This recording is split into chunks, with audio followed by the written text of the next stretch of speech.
I won $12 million and didn't tell a soul. Not my brother, not my mother, and definitely not my father, the man whose sofa I was sleeping on after losing my job. 3 days after I bought that winning ticket, he sent me a text message at 9:32 p.m. "You're a parasite, $500 a month or get out." So I left $500 on his kitchen table and walked out before sunrise. 1 week later, he saw me on the evening news holding a check bigger than everything he'd ever earned combined.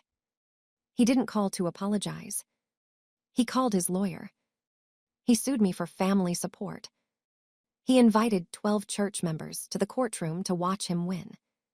But when the judge looked at him and said 5 words, those same church members walked out without saying goodbye. My name is Dawson. I'm 28 years old, and this is the story of how my father tried to take what wasn't his and lost everything that was. If you're watching this, please subscribe and let me know where you're watching from. It started with an email. December 20th, 2024, 3 days before Christmas. I was sitting at my desk at and Reed, a mid-sized accounting firm in downtown Houston, where I'd worked for 4 years. 4 years of overtime. 4 years of perfect performance reviews. 4 years of believing that if I just worked hard enough, I'd be safe. The email came at 4:47 p.m. Due to restructuring, your position has been eliminated effective immediately. Please collect your personal belongings and return your key card to HR by 5:00 p.m. 13 minutes. That's how long they gave me to erase 4 years. I wasn't the only one. 15% of the staff got the same email that day, 23 people total. But knowing that didn't make it hurt less. I packed my desk into a single cardboard box, a coffee mug, a photo of my mom, a small succulent I'd kept alive for 2 years.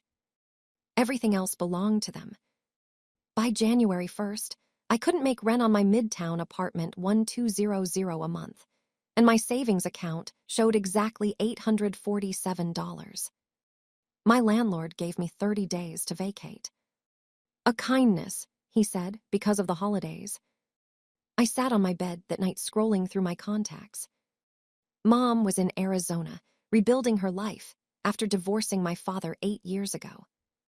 My brother was in Dallas, too busy being a rising star at his law firm to answer calls from his unemployed sister. That left one option. I called my father. "Dad, I need a place to stay, just for a few weeks until I find a new job." There was a pause then. "Fine, but this is temporary." I moved into his house on December 28th, carrying 2 suitcases and a laptop.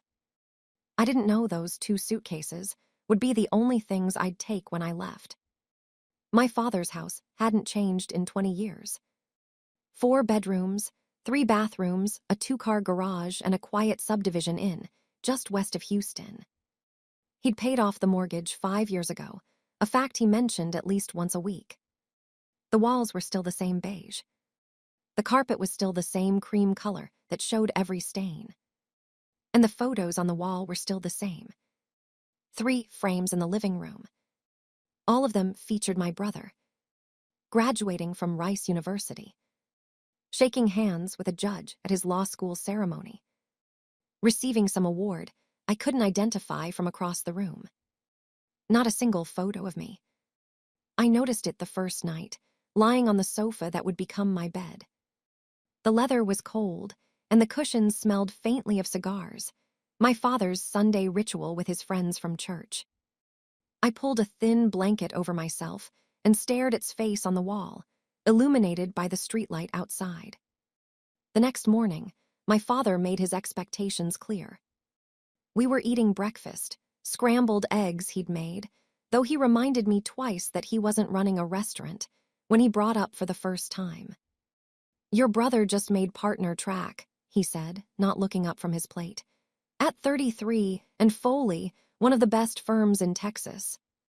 "That's great for him," I said. He had 3 offers before he even graduated. 3. He finally looked at me. "What were you doing at 28? "Oh, right, getting laid off." I didn't respond. I'd learned a long time ago that responding only made it worse. But I felt it, that familiar tightening in my chest, the same feeling I'd had since I was 12 years old, watching my father beam its report card while barely glancing at mine. I told myself I would only stay 2 weeks. New Year's Day 2025, my father invited 2 of his friends from church over for lunch, Bill and Tom Reeves, both retired, both members of the same men's group my father had led for 6 years. They arrived at noon wearing pressed khakis and polo shirts, carrying a bottle of wine that probably cost more than my weekly grocery budget. I tried to stay in the guest room, technically his old room, though he hadn't slept there in 5 years, but my father called me out. Come say hello to Bill and Tom. I walked into the living room wearing jeans and a sweater I'd owned since college. Bill and Tom smiled politely. This is my daughter, my father said. He paused, as if searching for something positive to add. She's between opportunities right now, living on my sofa for the time being. Oh, Bill said, his smile faltering slightly. Are you helping her get back on her feet? My father laughed. It wasn't a kind laugh. More like carrying dead weight. The words hit me like a slap. Bill and Tom shifted uncomfortably. I stood there frozen, feeling my face burn. Excuse me, I said quietly and walked out the front door. I didn't know where I was going. I just walked down the driveway, past the manicured lawns, past the neighbors, Christmas decorations still blinking in the afternoon light, until I reached the intersection of Endary, where a 7-Eleven sat on the corner. It was 6:30 p.m. The sun was setting, painting the sky orange and pink. A poster in the window caught my eye. Mega Millions, $12 million jackpot tonight. I reached into my pocket. $7, crumpled bills I'd forgotten were there. Enough for 3 tickets. The 7-Eleven smelled like coffee and hot dogs that had been sitting too long. A woman stood behind the counter, mid-30s, dark hair pulled back, name tag reading Maria. She was restocking cigarettes when I walked in, but she turned and smiled. What can I get you? 3 Mega Millions tickets, I said. Quick picks. She raised an eyebrow slightly, not judgmental, just curious. Feeling lucky tonight. I almost laughed. I'm feeling desperate. Close enough, right? Maria smiled, a real smile this time. Desperate work sometimes, you never know. She printed the tickets. The machine whirred and clicked, spitting out 3 slips of paper with random numbers I didn't bother to read. $6 total. I handed her my crumpled bills. Keep the change, I said, though the change was only $1. Good luck, hun. The receipt printed at exactly 6:47 p.m., January 2nd, 2025. I didn't think about it at the time, but that timestamp would matter later. That receipt, with Maria's initials and the store's address printed at the top, would become the first piece of evidence in a case I didn't know was coming. I bought a bottle of water with my last dollar and walked outside. The sun had fully set now, and the parking lot was lit by fluorescent lights that buzzed faintly overhead. I sat on the curb holding 3 lottery tickets and a bottle of water and thought about what my father had said. Dead weight. I'd been called a lot of things in my life. Quiet, shy, not as ambitious as your brother, but dead weight was new. Dead weight implied I was dragging him down. Dead weight implied I was a burden he was forced to carry. I looked at the tickets in my hand. Maybe, just once, something could go right. I sat on that curb for almost an hour. The temperature had dropped to 45. I was shivering in my thin sweater, but I couldn't make myself go back. Not yet.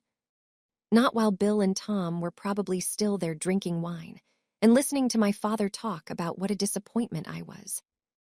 I thought about my mother, Dawson, though she'd gone back to her maiden name after the divorce. She lived in Scottsdale now in a small condo she'd bought with her settlement money. We talked maybe twice a year, always on birthdays, always brief. The divorce had been ugly, And I'd made the mistake of staying neutral, which meant both parents felt betrayed. But I remembered something she'd said to me once, the last time I visited her before she moved. Your father sees people as investments. If you don't give him returns, you're a liability. That's why I had to leave, and someday you'll have to leave too. I hadn't understood it then. I was 20 years old, still believing that if I just tried harder, worked harder, achieved more, he would finally see me. 8 years later, sitting on a curb outside a convenience store, I finally understood. I wasn't going to win his approval. Not ever. He'd already decided what I was worth, and no amount of effort would change his mind. If I stayed in that house, I would shrink. Every comparison to, every casual insult in front of his friends, every reminder that I was between opportunities, it would chip away at me until there was nothing left. I stood up, my legs stiff from the cold. I didn't know if those lottery tickets would win. But I knew one thing. I had to leave that house within 2 weeks, no matter what. The drawing was at 10:00 p.m. I had 3 hours to wait. I got back to my father's house at 9:30. Bill and Tom had left. My father was in his recliner watching a football game, a glass of bourbon on the side table. He didn't look up when I walked in. Where were you? Went for a walk. He grunted. That was the end of the conversation. I lay down on the sofa, pulled the blanket over myself, and opened the lottery app on my phone. The drawing was scheduled for 10:00 p.m. Central. I set an alarm for 10:15, just in case I fell asleep. I didn't fall asleep. At 10:02 p.m., the results posted. I pulled up my tickets. I'd taken photos of them before leaving the store, a habit I developed years ago after losing a $5 winner in the wash. The first ticket, nothing. The second ticket, nothing. The third ticket. I stared at the screen. Then I checked the numbers again. Then I opened the official Mega Millions website and compared them manually, one by one. 714, 28, 33, 52. Mega Ball 11. All 6 numbers matched. My heart stopped. Then it started again, pounding so hard I could feel it in my throat. I checked a 4th time, a 5th time. I opened 3 different websites, cross-referencing every single number. $12 million before taxes. I didn't scream. I didn't cry. I didn't call anyone. I lay there in the dark, listening to my father snore in the next room, and thought about what he'd said that afternoon. Dead weight. The first thought in my head was, I'm rich. It was, my life is about to change. It was, they can never call me a failure again. And the second thought, coming immediately after, I'm not telling anyone. Not yet. Not until the money is mine. The next morning, my father knocked on the living room door frame at 7:00 a.m. sharp. I was already awake. I hadn't slept more than 2 hours, my mind racing with numbers and plans and a future I couldn't quite believe was real. But I kept my face neutral as I sat up. We need to talk about your situation, he said. He was dressed for church, pressed slacks, a blue button-down, his silver hair combed back. He looked like the respectable retired banker everyone in his congregation believed him to be. What situation? You've been here a week. He crossed his arms. I'm not running a charity. I'm looking for work, Dad. It takes time. Never needed to look for work. He said it like the words tasted sour.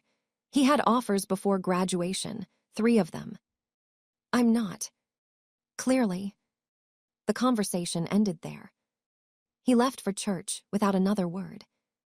That night at 9:32 p.m., my phone buzzed with a text message. It was from my father. You're a parasite. $500 a month or get out.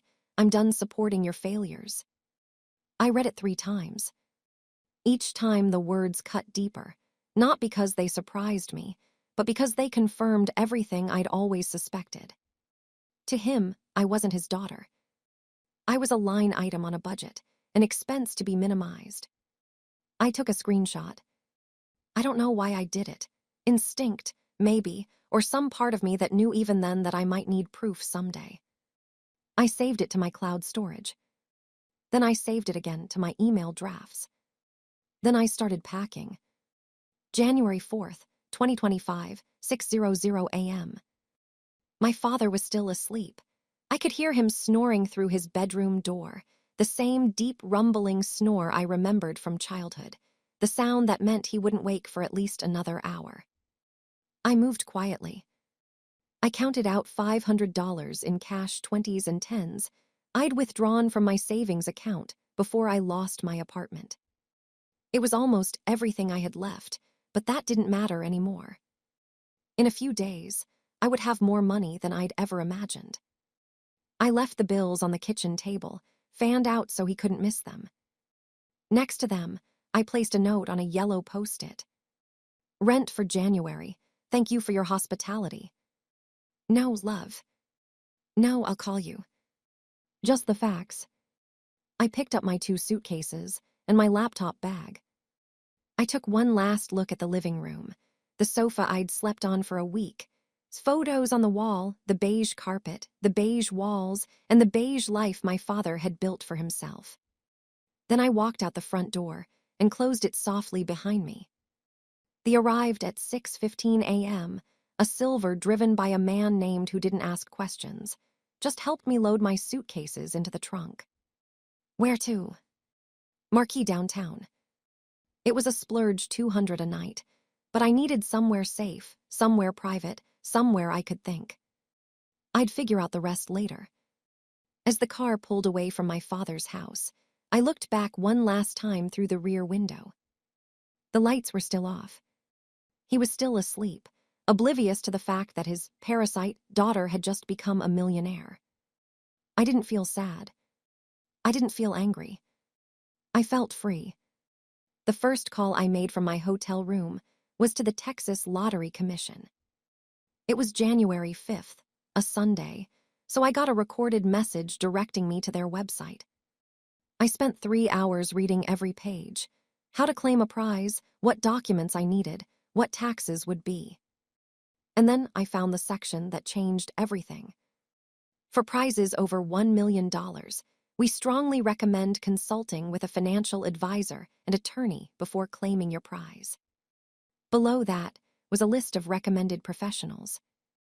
One name stood out: attorney at law, specializing in lottery winner protection and asset management. I called his office first thing Monday morning. Law group, how may I help you?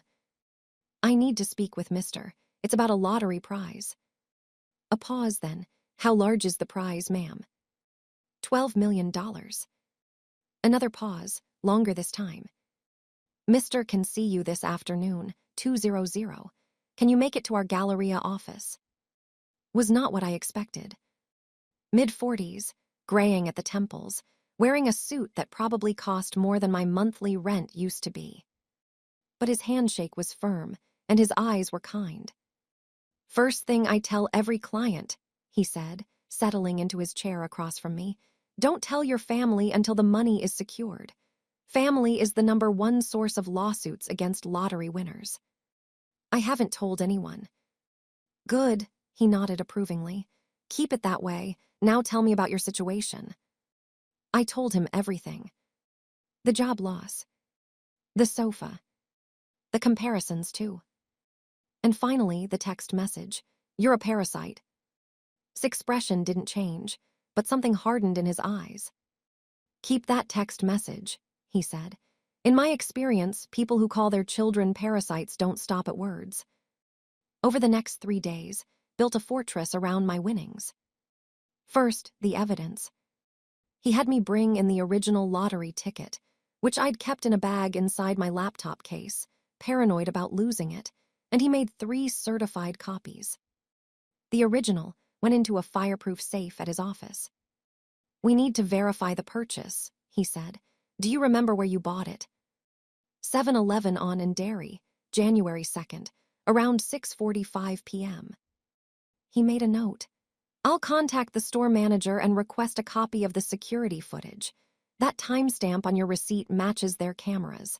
If anyone ever challenges your ownership of this ticket, we'll have 3 layers of proof: the receipt, the video, and the store employee who sold it to you. Next, the text message. I showed him the screenshot on my phone, and he had his paralegal print it with the full metadata visible: date, time, sender number, carrier information. This is from your father's phone. Yes. And you were living in his house when he sent this. On his sofa. Yes.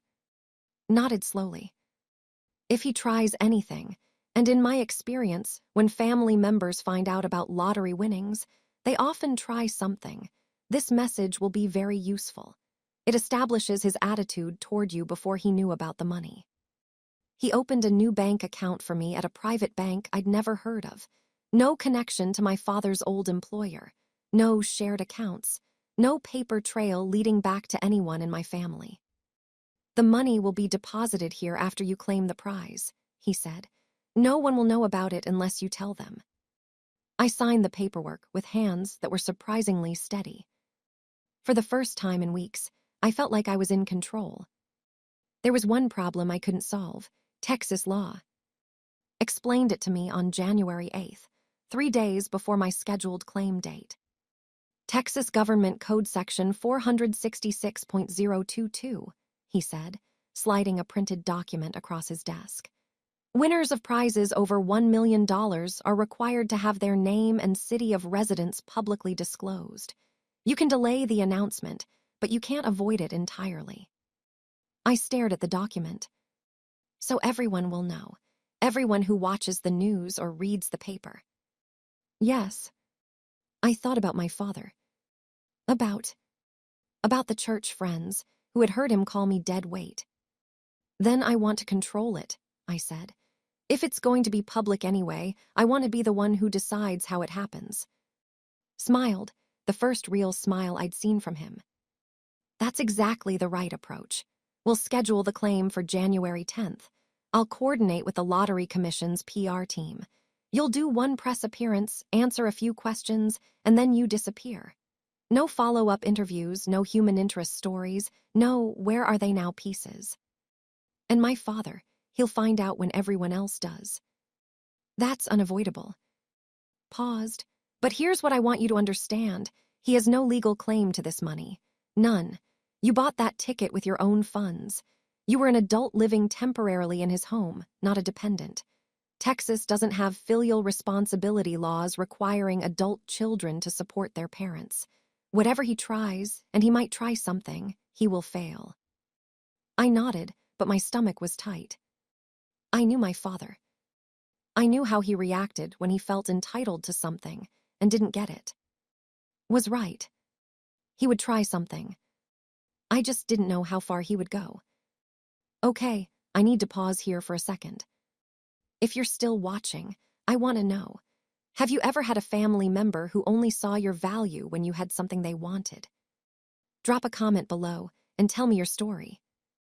And if you haven't subscribed yet, now is a good time, because what my father did next, I still can't believe it happened.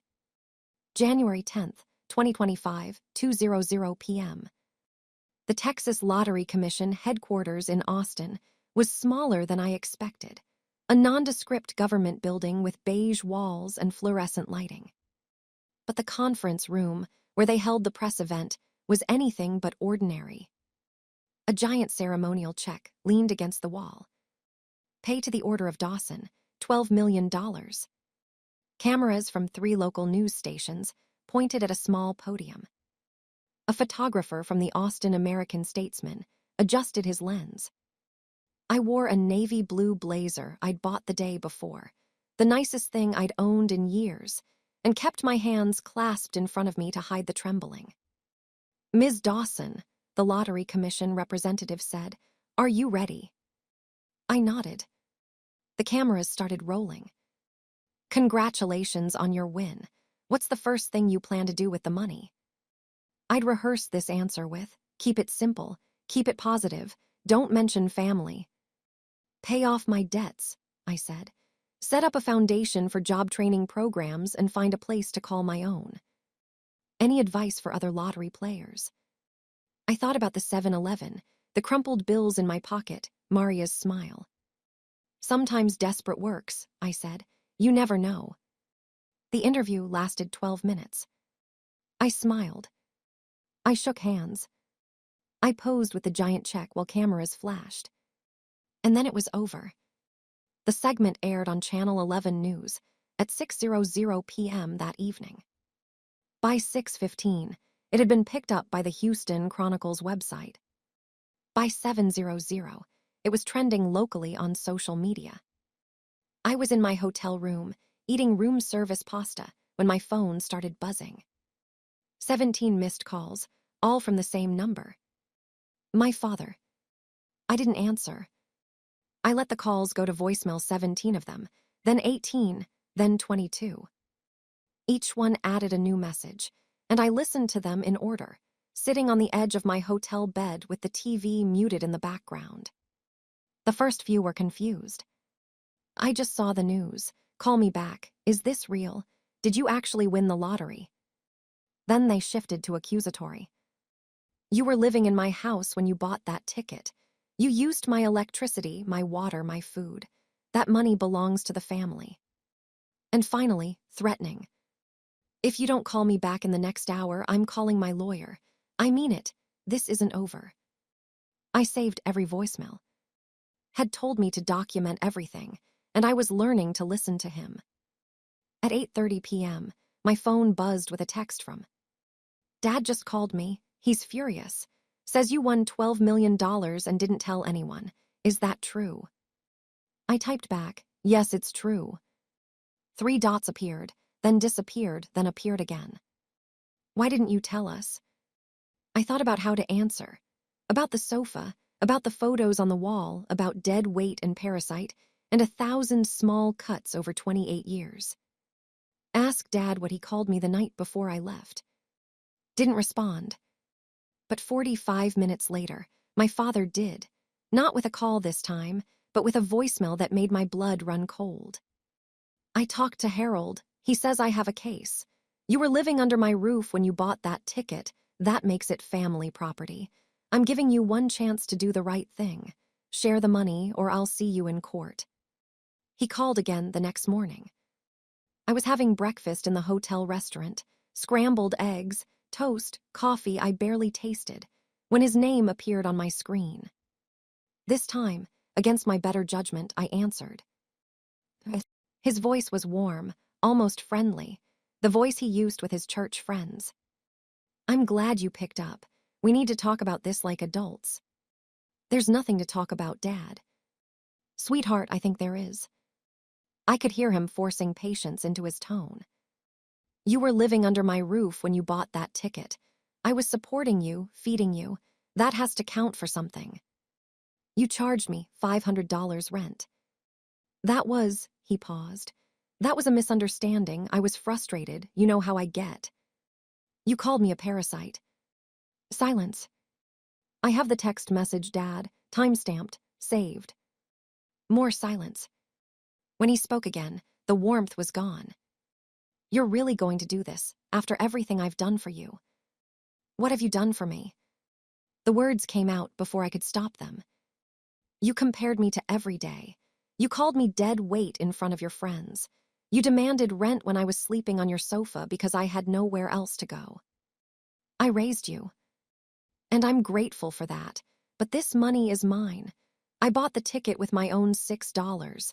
I claimed it legally, and I don't owe you anything. We're family. Family doesn't call each other parasites.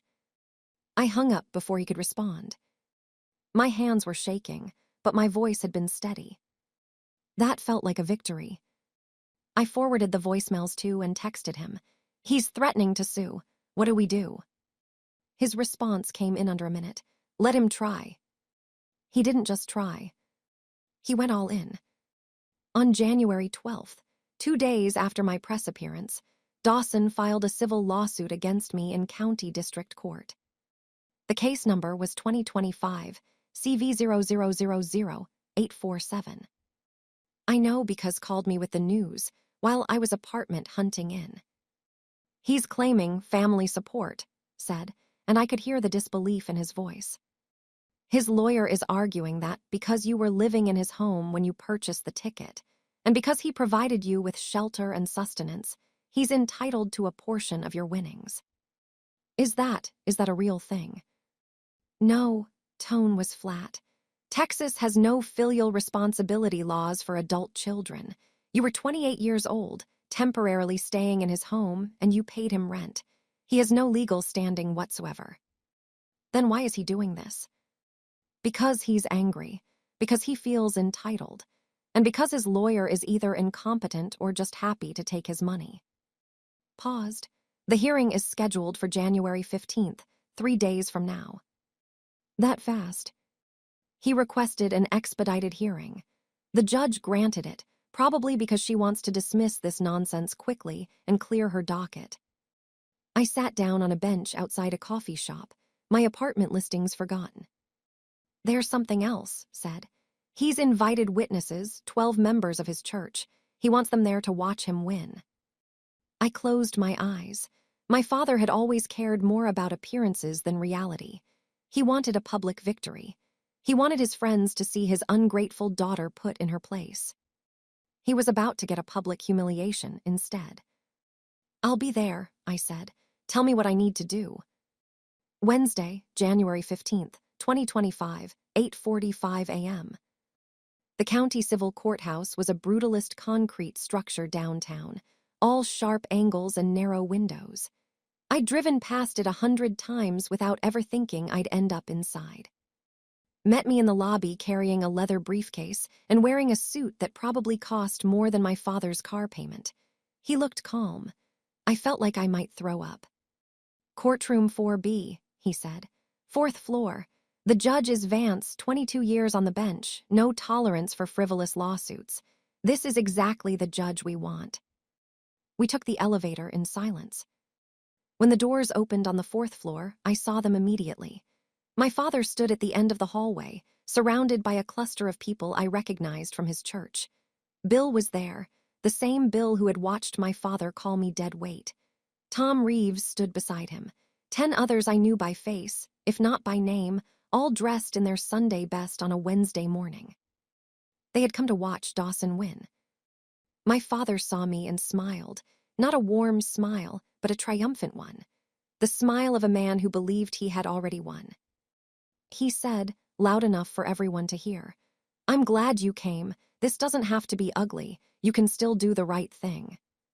I didn't respond, put a hand on my elbow and guided me toward the courtroom doors. Inside, the room was smaller than I expected. Wood-paneled walls, fluorescent lights, rows of bench seating like a church. About 45 people total, lawyers, clerks, the church group, and 2 reporters from the Houston Chronicle sitting in the back row with notebooks open. The bailiff called the room to order. All rise, the Honorable Judge Vance presiding. Judge Vance was exactly what had described. Mid-50s, silver-streaked hair pulled back severely, reading glasses perched on her nose. She reviewed the file in front of her for a long moment before looking up. "Mr.," she said, addressing my father's lawyer, "you may present your case." Harold stood. He was younger than I expected, maybe early 40s, with slicked-back hair and a suit that didn't quite fit right. He cleared his throat. "Your Honor, my client, Mr. Dawson, is a retired banking professional and upstanding member of his community. When his daughter fell on hard times, he opened his home to her. He provided shelter, food, and support during her most difficult period." I watched my father nod along, his expression solemn and long-suffering. "The lottery ticket in question," continued, "was purchased while Ms. Dawson was living under Mr. Dawson's roof, benefiting from his generosity. We believe there is a moral and familial obligation for Ms. Dawson to share her windfall with the family that supported her during her time of need." Judge Vance's expression didn't change. "And what is the legal basis for this claim?" Hesitated. "Your Honor, while Texas may not have specific filial responsibility statutes, we believe that principles of equity and unjust enrichment." "Mr." The judge's voice was flat. "I asked for a legal basis. Do you have one?" We believe the court has discretion to consider the moral dimensions. I see, Judge Vance made a note. Is there anything else? My father leaned over and whispered something to his lawyer, nodded reluctantly. My client would like to make a brief statement, Your Honor. Very well, Mr. Dawson, you may speak. My father stood, smoothing his jacket, and turned slightly so his church friends could see his face. I raised her, he said. I paid for her education. I gave her a place to stay when she had nothing. Is this how she repays me? Rose slowly, buttoning his jacket with deliberate calm. Your Honor, I'd like to present 3 pieces of evidence that will clarify the nature of Mr. Dawson's support. He opened his briefcase and a folder. First, the original lottery ticket receipt. He handed a copy to the bailiff, who passed it to the judge. Purchased at the 7-Eleven on Road, January 2nd, 2025, at 6:47 p.m., the store manager has provided a sworn statement confirming the transaction, along with security camera footage showing my client purchasing the ticket with her own money, $6 in cash. Judge Vance examined the receipt, then nodded. Continue. Second, the security footage itself. Gestured to a laptop his paralegal had set up. I can play the relevant 30 seconds if the court wishes, but the key point is clear. Ms. Dawson purchased this ticket independently using her personal funds with no involvement from Mr. Dawson. Noted, and the third piece of evidence. Paused. When he spoke again, his voice was quieter, but it carried through the silent courtroom. A text message sent by Mr. Dawson to my client on January 3rd, 2025, at 9:32 p.m. He handed another document to the bailiff. I watched my father's face as the judge began to read. I'll read this aloud for the record, Judge Vance said. Her voice was neutral, but something had shifted in her expression. You're a parasite. $500 a month or get out. I'm done supporting your failures. The courtroom was silent. I looked at the church members in the gallery. Bill's face had gone pale. Tom Reeves was staring at his shoes. My father's jaw tightened, but he said nothing. This, said, is the support Mr. Dawson claims entitles him to $12 million. Judge Vance set down the document and removed her reading glasses. Mr. Dawson. My father stood, but I could see the tension in his shoulders. Did you send this text message to your daughter? He glanced at his lawyer, who offered no help. It was a moment of frustration, Your Honor. I didn't mean. Did you, or did you not call your daughter a parasite and demand $500 in rent? The word hung in the air, parasite. I watched the church members shift uncomfortably in their seats. Yes, my father said finally, but context matters. She was unemployed, living in my house, contributing nothing. And did she pay the rent you demanded? She left $500 on my kitchen table. Yes, so she fulfilled your demand. Judge Vance's voice was ice. She paid what you asked, and then she left your home. But the ticket was purchased while she was still living. Mr. Dawson, the judge held up a hand. I'm going to stop you there. The courtroom went completely silent. I could hear the scratch of the reporters' pens in the back row. Judge Vance leaned forward slightly. Let me make sure I understand your position. You called your adult daughter a parasite. You demanded rent from her while she was sleeping on your sofa after losing her job. She paid that rent and left your home. And now, because she subsequently won a lottery prize, you believe you're entitled to a portion of her winnings. My father opened his mouth, then closed it. Is that an accurate summary, Mr. Dawson? When you put it that way, I'm putting it the way the evidence shows it. Judge Vance straightened.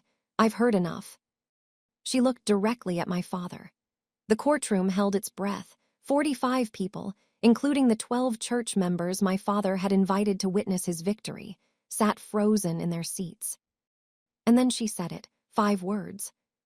You are not a victim. My father's face went white. The judge continued, her voice steady and cold. Mr. Dawson, Texas does not have filial responsibility laws requiring adult children to financially support their parents.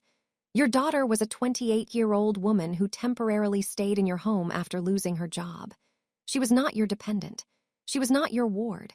She was a guest you insulted, demeaned, and ultimately charged rent.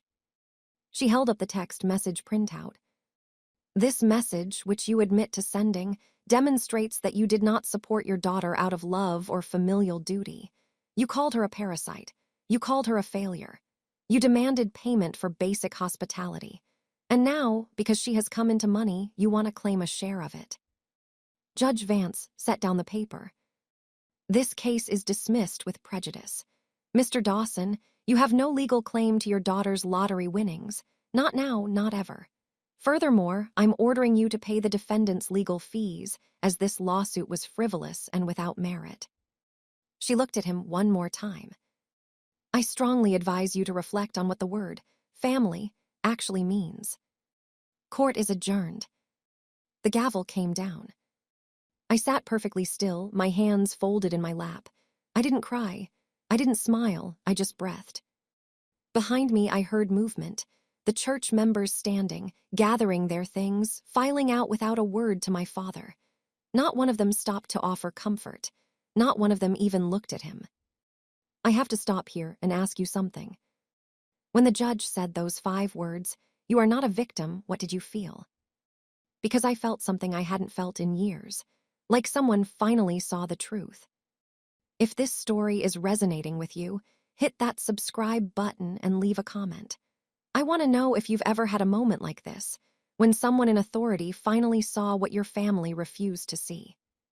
I was halfway down the courthouse hallway when I heard his footsteps behind me. Oh, wait. I stopped but didn't turn around. Stood beside me, one hand on his briefcase, ready to intervene if necessary. We need to talk, my father said. His voice was different now, smaller, almost pleading. Please. I turned. He looked older than he had an hour ago.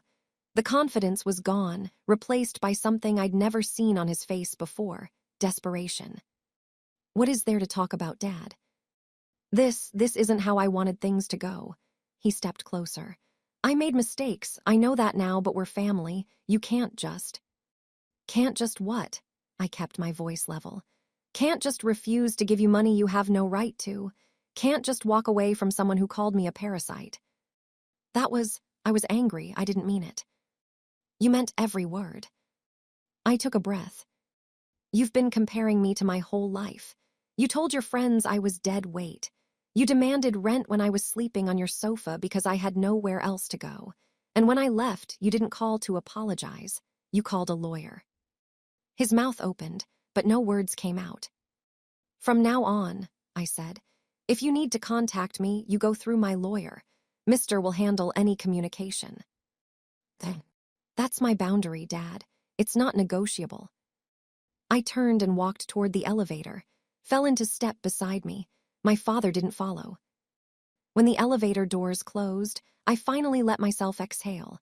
My hands were shaking, but my voice had been steady. My words had been clear. And for the first time in my life, I had set a boundary with my father, and I had meant it. The reporters caught up with us outside the courthouse. There were 2 of them, a man and a woman, both carrying notebooks and digital recorders. The woman spoke first. Miss Dawson, I'm Sarah Collins, Houston Chronicle. Do you have any comment on the judge's ruling? I glanced at. He gave a slight nod. I'm grateful the court saw the truth, I said. I don't wish my father any harm, but I also won't be taken advantage of. That's all I have to say. What about the text message, the one where he called you? I think the judge's words speak for themselves. The male reporter, young and eager, tried a different angle. Mr. Dawson, any response to the ruling? I turned slightly. My father was emerging from the courthouse doors alone. His church friends had already dispersed, heading to their cars without waiting for him. He saw the reporters and froze. No comment, he muttered, and walked quickly toward the parking garage. The reporters let him go. They had their story. That evening, the Houston Chronicle published an article online. The headline read, Lottery winner's father loses. Family support lawsuit after calling daughter parasite. The article included the judge's quote, "You are not a victim," and a summary of the text message evidence. It mentioned that Dawson was a retired banking, professional, and longtime member of his church community. By midnight, the article had been shared over 3,000 times on Facebook. By morning, that number had doubled. I didn't read the comments. I didn't need to. The truth was out there now, in black and white, for anyone who wanted to see it, including everyone my father had ever tried to impress. The fallout came faster than I expected. I heard about it secondhand through, who called me 3 days after the hearing. He sounded tired. "Dad went to church on Sunday," he said. "First time since the trial." "How did that go?" A long pause. "Not well." According to, my father had arrived at his usual time, wearing his usual suit, expecting his usual seat in the third pew. But something was different. The people who normally greeted him at the door, the same people who had watched him lose in court, didn't make eye contact. The handshakes that used to be warm and lingering were brief and perfunctory. After the service, Pastor Mitchell had asked to speak with him privately. "Several members have expressed concern," the pastor had said. "The article, the things you said to your daughter, calling your child a parasite is not something we can simply overlook." My father had tried to explain context, frustration, a misunderstanding blown out of proportion. Pastor Mitchell had listened, then said, "I think you should take some time away from the Leadership Council to reflect." The Leadership Council. My father had served on it for 8 years. It was his proudest achievement outside of his career, proof that he was respected, admired, a pillar of the community. And now it was gone. "He's not taking it well," said. "He keeps saying the judge was biased, that you manipulated the situation, that none of this is his fault." "Of course he does." Hesitated. "I'm not saying you were wrong. I'm just saying he's still our father." "He's still the man who called me a parasite," I said. "That doesn't change just because he's facing consequences." Didn't have an answer for that. Called again a week later. This time his voice was different, less defensive, more uncertain, like he was finally seeing something he'd been avoiding for years. "I talked to Mom," he said. I set down my coffee cup. "You talked to Mom?" "She called me after she saw the article." He paused. "She said she wasn't surprised about any of it." "She wouldn't be. She told me things about why she really left, about how Dad treated her. I always thought she was exaggerating or being dramatic, but after watching what happened in that courtroom." I waited. "I'm sorry," said finally. "I should have seen it sooner. I should have asked you what was really going on instead of just assuming Dad was right." It wasn't a perfect apology. It didn't erase 28 years of being the overlooked sibling, the one who never measured up, the one whose photos didn't hang on the wall, but it was real. "Thank you for saying that," I said. "Dad asked me to talk to you," he continued, "to convince you to forgive him or at least drop the legal fees." "What did you tell him?" "I told him I couldn't do that." His voice was firm. "And I told him he needs to apologize, really apologize before anything else. Not because he wants something from you, but because he actually understands what he did wrong." "Do you think he will?" A long silence. "Honestly, no, I don't think he's capable of it. He spent his whole life believing he's the victim in every situation. That's not going to change because a judge told him otherwise." I nodded even though he couldn't see me. "Then I guess we're done here." "I guess we are." 2 weeks after the hearing, an email appeared in my inbox. The subject line read, "I'm sorry." I stared at it for a long time before opening it. Part of me wanted to delete it unread. But another part, the part that had spent 28 years hoping my father would finally see me, needed to know what he had to say. "I know I made mistakes. I was wrong to say those things to you. You're my daughter and I love you. Can we please talk? I want to make this right." "Dad." 47 words. No of what he'd actually done, no understanding of why it was wrong, just, "I made mistakes." Passive, vague, the kind of non-apology that puts the burden on the victim to forgive without the offender having to change. I forwarded the email with a note. "For the record, No response needed. His reply came within the hour. Noted. If he continues, we can send a formal cease and desist. Let me know. I didn't block my father's email address. I didn't block his phone number. Had advised me to keep the lines of communication open, not for reconciliation, but for documentation. If he escalated, if he tried something else, I wanted a record. But I didn't respond. Not because I was angry. The anger had faded, replaced by something quieter and sadder, the recognition that my father would never be the parent I needed him to be. He wasn't capable of it. Maybe he never had been. Some apologies are just another way of asking for what you want. I had learned to tell the difference. I closed my laptop and went back to apartment hunting. I had a life to build, and I wasn't going to build it waiting for my father to become someone he was. February 2025, I signed the lease on a 2-bedroom apartment in a neighborhood I'd always loved but could never afford. Red brick building, hardwood floors, a small balcony overlooking a tree-lined street. The rent was $1,800 a month, which would have been impossible 3 months ago. Now it was nothing. But I didn't go crazy with the money. Had introduced me to a financial advisor who specialized in sudden wealth, and together we'd created a plan. Pay off all debts, invest conservatively, live modestly, and set aside funds for something meaningful. That something became the Dawson Foundation. The irony of the name wasn't lost on me. I was using my father's surname, the name he'd been so proud of, the name he'd attached to his reputation, to do something he never would have done: help people who were struggling. The foundation's mission was simple: job training and career transition support for people who had been laid off. I knew what it felt like to lose everything overnight, to sit in a hotel room wondering how you were going to pay next month's rent. I wanted to make that easier for someone else. By March, we had funded 15 scholarships for vocational training programs across Houston. And I called my mother. It was the first real conversation we'd had in 2 years. She picked up on the second ring. Her voice was warm, surprised. "I saw the article. I'm so proud of you for winning the lottery, for standing up for yourself." She paused. "I should have taught you how to do that a long time ago. I'm sorry I didn't." "You taught me by leaving him," I said. "It just took me a while to understand." We talked for an hour. It was the beginning of something new. July 2025, 6 months after the hearing. I was sitting on my balcony drinking iced coffee and watching the summer sun filter through the oak trees when called with an update. "Dad sold the Escalade," he said. "The Cadillac."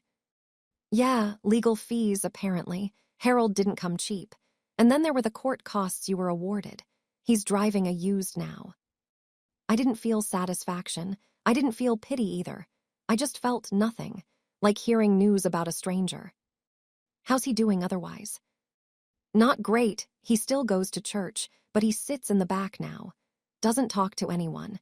Bill and Tom Reeves haven't spoken to him since the trial. He keeps saying everyone turned against him unfairly." "Of course he does. The thing is, I don't think he'll ever get it. I've tried talking to him, really talking, about what he did to you, to Mom, to all of us.